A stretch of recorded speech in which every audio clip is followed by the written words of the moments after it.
दोस्तों आज के इस लेक्चर में जो हम टॉपिक डिस्कस करेंगे वो है what are the impulses behind literature. Introduction.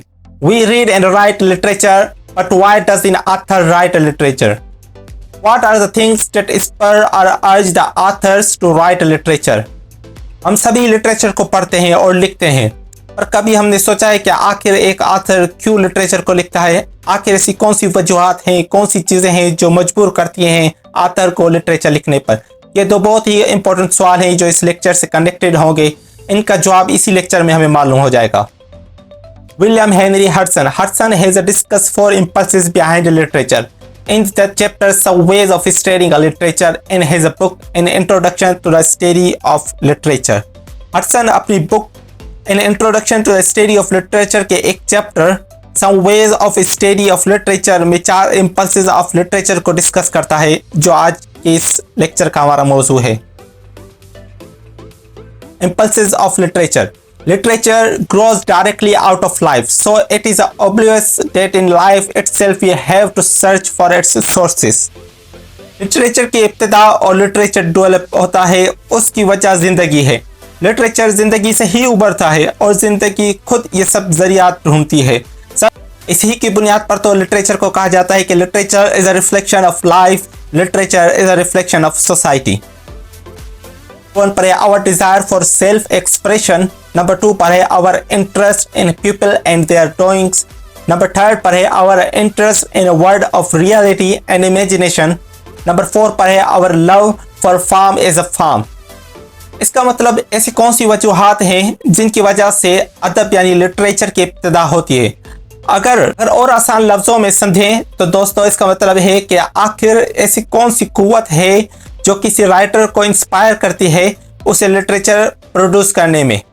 दोस्तों इससे पहले की वीडियोस में हमने समझा था कि लिटरेचर क्या है, लिटरेचर के फ़ायदे क्या हैं, फिर हमने पढ़ा कि लिटरेचर के कौन से फीचर्स हैं जो उसे ट्रू सेंस में लिटरेचर बनाते हैं। और आज का जो लेक्चर का जो मौजू है वो है इंपल्सेस बिहाइंड लिटरेचर, जो कि आज पढ़ेंगे हम, जो बहुत ही इंटरेस्टेड होने वाला है। नंबर 1 पर है our desire for self expression. The personal experiences of a individual as a individual, the things which make up the sum total of his private life, outer and inner. एक शख्स का मुकम्मल जिंदगी का तजुर्बा जो वो अपनी जाती जिंदगी और बाहर की दुनिया से हासिल करता है, ये सब मिलकर इंसान का खास तजुर्बा बनता है। Hudson says that we are strongly impelled to confide to others what we think and feel. All of us have a natural desire to express ourselves. Hudson कहता है कि इंसानों में ये नेचर पाई जाती है कि वो दूसरों को बताना चाहते हैं कि आखिर क्या वो सोचते हैं, क्या वो समझते हैं, क्या वो महसूस करते हैं।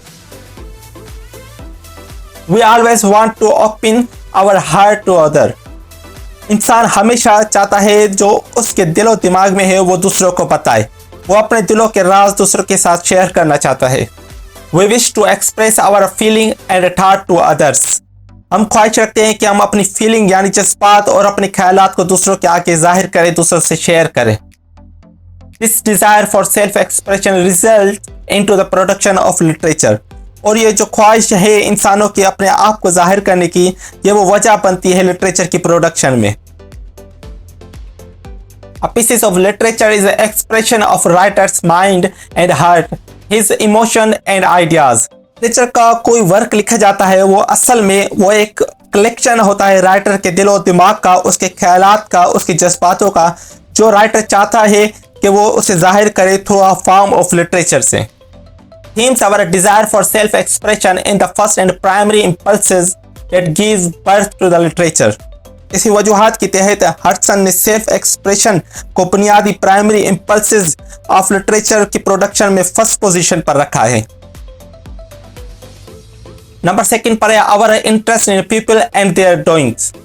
The experiences of man as a man those great common question of life and death, sin and destiny, God and man's relation with God, the hope of the race here and there, and the like which transcend the limit of the personal lot and belong to the race। इंसान बहैसियत अपने इंसानी तजुर्बात से बहुत अजीम सवालात की खोज में होता है, जैसे कि मौत, गुनाह, तकदीर, खुदा और इंसान और खुदा का ताल्लुक।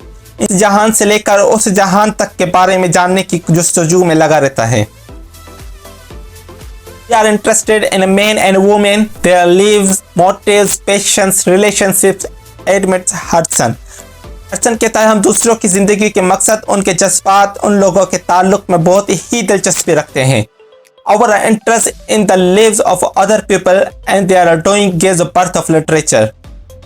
और यही दिलचस्पी जो हम दूसरों के बारे में जानने में रखते हैं, यही लिटरेचर की प्रोडक्शन का अहम हिस्सा बनती है।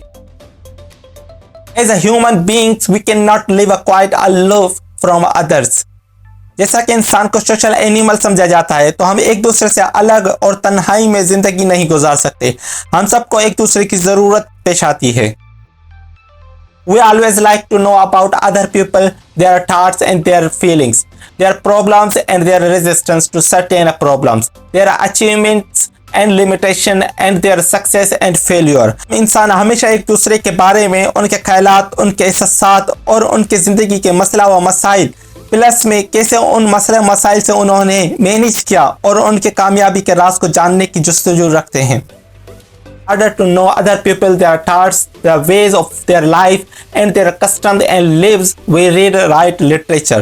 इन वजूहात पर जो हम दूसरे लोगों के ख्यालात, रस्म व रवाज को जानने के लिए लिटरेचर को लिखते हैं और लिटरेचर को पढ़ते हैं। But third पर है our interest in world of reality and imagination. The relation of individual with his fellow or the entire social world with all its activities and problems. एक शख्स का ताल्लुक उसके करीबी साथियों से लेकर दुनिया लेवल की एक्टिविटीज से ताल्लुक रखता है।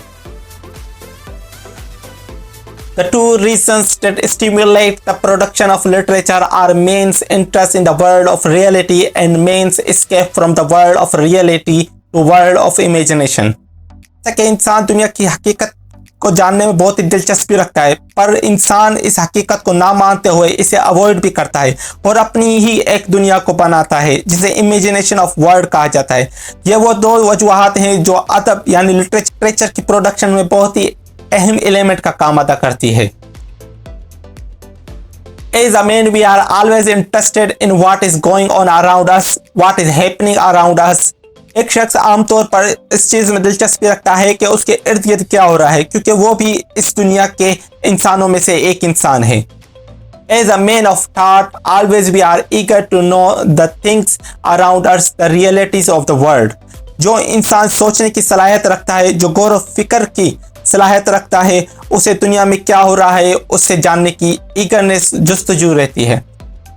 Our interest in this world of reality results into the production of literature. हमारी जो ये जुस्तजू, हमारी जो ये दिलचस्पी होती है दुनिया की हकीकत को जानने की, ये एक अहम किरदार अदा करती है लिटरेचर की प्रोडक्शन में। Many a times man is fed up with the world of realities. बहुत बार इंसान चाहता है वो इस हकीकी दुनिया से अलग हो जाए, वो अपनी अलग ही दुनिया बनाना चाहता है जो बिल्कुल उसके हिसाब से बनी हो। उसकी दुनिया को इमेजिनेशन यानी वर्ल्ड ऑफ इमेजिनेशन कहा जाता है। He wants to escape into the world of imagination where he experience mental beliefs. कोई शख्स जब अपनी ख्याली दुनिया में दाखिल होता है तो वो अपने दिमाग और ख्यालात के तजुर्बात करता है। वो शख्स वहाँ पर वो ही चीज़ें तख्लीक करेगा जो उसके दिमाग में पाई जाती हैं। Man creates his own world, the world of imagination, and lives a peaceful life away from the world of bitter realities. ख्याली दुनिया उस वक्त ही बनाता है जब उसे इस हकीकी दुनिया से सुकून नहीं मिलता या वो इस तल्ख हकीकत को तस्लीम नहीं करना चाहता। वो शख्स अपना पीस सुकून हासिल करने के लिए अपनी ही एक ख्याली दुनिया बनाता है जिसे वर्ल्ड ऑफ इमेजिनेशन कहा है हडसन ने। The world of fantasy and fancy makes our life better than the real world. ये दुनिया होती है, ये बहुत ही सजावटी, खूबसूरत और खुशियों से भरी दुनिया होती है जो उस शख्स को बेहतर फील कराती है। This also result into the production of literature. Hudson के मुताबिक ये एक बहुत बड़ी वजह बनती है लिटरेचर की प्रोडक्शन में। The words great literature are the mixed product of world realities and imagination. दुनिया लेवल पर बहुत ही ज़्यादा अदब लिखा गया है और लिखा जाता है, वो मिक्सचर होता है इन दो एलिमेंट्स का, वर्ल्ड ऑफ रियलिटीज का, वर्ल्ड ऑफ इमेजिनेशन का। नंबर 4 पर है our love for form is a form. Hudson believes we take a special satisfaction in the mere shaping of expression into the form of a beauty. माना था कि हम खास तौर पर सेटिस्फेक्शन हासिल करते हैं जब हम किसी चीज़ को जाहिर करते हैं तो हमें किसी स्ट्रक्चर यानी फॉर्म की ज़रूरत पड़ती है, तो हम अपने ख्यालात और फीलिंग इसी ही फॉर्म में जाहिर करते हैं जिससे हम सेटिस्फाई होते हैं. Man by his nature is unable to keep his experience, observations, emotion, ideas, fancies to himself, but he is on the contrary under the state of constant desire of expressing there to the others, and for that he chooses of various channels of expression. Man is also found of a particular form result into the production of literature. इंसानी तौर पर इस बात से कायल होता है कि वो अपना तजुर्बा, गौर फिक्र, जज्बात और ख्यालात, खुशियाँ व गम जो भी वो अपनी ज़िंदगी में देखते हैं वो अपने आप तक महदूद नहीं रख पाते. इंसान में ख्वाहिश होती है कि वो ज़िंदगी के इन लम्हात को जाहिर करे, तो वो कोई तरीका यानी चैनल या फॉर्म को मुंतखब करते हैं. जैसे कि कुछ लोग पेंटिंग के फॉर्म को मुंतखब करते हैं, तो कुछ लोग सिंगिंग के फॉर्म को, तो कुछ लोग कल्चर, तो कुछ लोग डांस के ज़रिए जाहिर करते हैं. वैसे ही जब राइटर लिटरेचर लिखता है तो वो लिटरेचर के जो फॉर्म होते हैं उनमें से poetry, drama, novel, short story और लिटरेचर की बहुत से किस्म, बहुत से फॉर्म में से किसी एक फॉर्म को मुंतखब करते हैं जिससे उनका आर्ट जाहिर होता है, जिससे वो सेटिस्फाई होते हैं. तो दोस्तों ये 4 इम्पल्सेस लिटरेचर के जो लिटरेचर की प्रोडक्शन में बहुत ही अहम किरदार अदा करते हैं.